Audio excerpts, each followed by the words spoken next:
Hey, thanks for tuning in. In this video, we're going to talk about clean and unclean animals. Clean and unclean is not determined by diet. In Leviticus 11, we are given the criteria for whether animals are considered clean or unclean, and therefore whether they are allowed to be eaten. We are given, in regard to birds, a list of animals that are unclean, a list of birds which are not allowed to be eaten. In regard to everything else, we are given a list of criteria. So for beasts, we are given it's supposed to ascend the cud, and it is supposed to have cloven hooves. In regard to fish and aquatic life, it is supposed to have fins and scales, both. And in regard to insects, it's supposed to have legs above the feet with which to jump. We are given physical characteristics as the criteria for whether an animal is considered clean or unclean, at least in regard to beasts, aquatic life, and insects.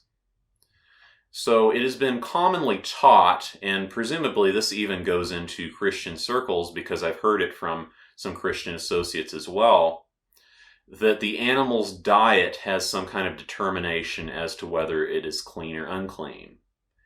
This is not what we are told in Leviticus 11 or Deuteronomy 14.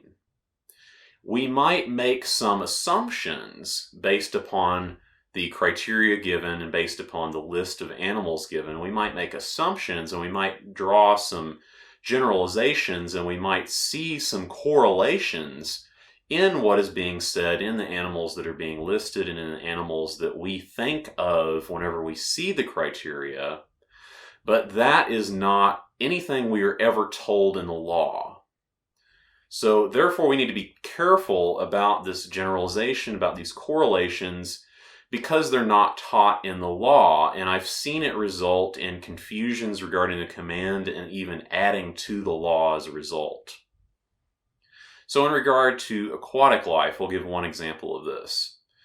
A Christian associate of mine, we were talking about the issues of the dietary commands, the issues of what I would eat and what I would not eat. And one thing that was asserted by the associate of mine was, oh, you don't eat bottom feeders when it comes to aquatic life. You don't eat fish that feed upon the bottom.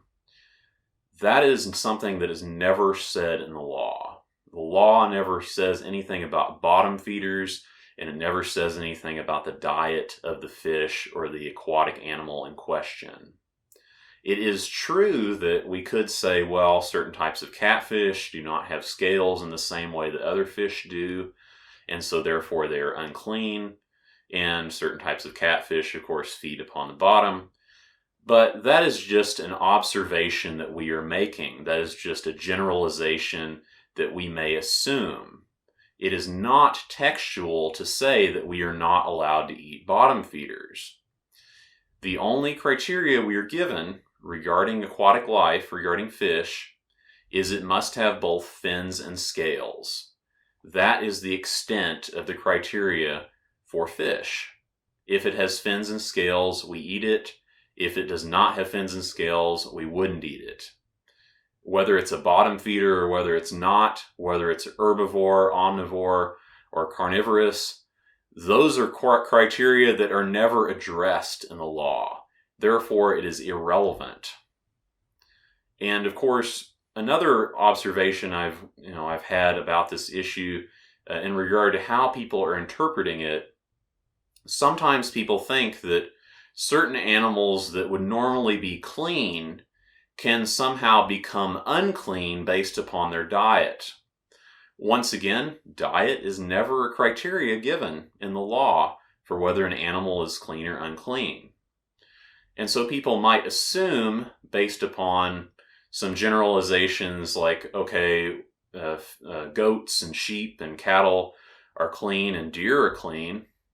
And so we might say, well, those are all herbivores, and therefore if they're not herbivores, then there's a problem.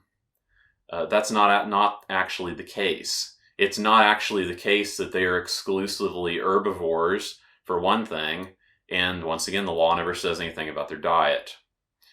So one example of this I've witnessed in doing some research on deer in the past. Deer are not always completely herbivorous. They are not always completely vegetarian. Deer have been observed in the wild, from my understanding, to sometimes eat small mammals, small birds, and even sometimes cannibalize one another in the wild. If we were going out and seeking to hunt according to the Torah commands, and we were going to hunt a deer, we have no idea what that deer has been eating. We might guess, and we might think, well, we've seen it eating some grain or seen it eating this grass on occasion, but we don't know that it didn't eat some bird at some point or eat some mouse at some point. And supposedly, according to this research, they occasionally do such a thing. And so we don't know that that's going on. We don't know that it's not going on. But the thing is, the law never specifies anything about that. The law never tells us that therefore an animal that would normally be clean becomes unclean based on what it eats. That is not anything ever said in the law. It would be in addition to the commands to assume that. And similarly, I've heard it brought up that supposedly in some commercial farms, I don't know if this goes on for sure, but let's just assume that it does, that they will grind up the animal byproducts that don't get produced into, for example, commercial beef. So hooves and blood and whatever else get ground up and then fed back to the cattle. Maybe this is the case. I don't know. But if it is, it has nothing to do with whether the animal is clean or unclean. Cattle are always clean animals because they have those physical characteristics. According to Leviticus 11, they both ascend the cud and have cloven hooves.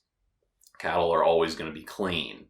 Now, it is true that if farmers are doing this, if they're taking the blood and they're not covering it with dirt or they're not using it in some ritual purpose, that indeed, in this case, they are committing wrongdoing, that they're doing things that they shouldn't be doing, such as with the blood. But that has no bearing on whether the animal itself is clean or unclean, or whether it's permitted to be eaten. It has no bearing on it. And so when we're dealing with issues of what is the animal's diet, is the animal therefore clean or unclean based on that, it has no bearing according to the law.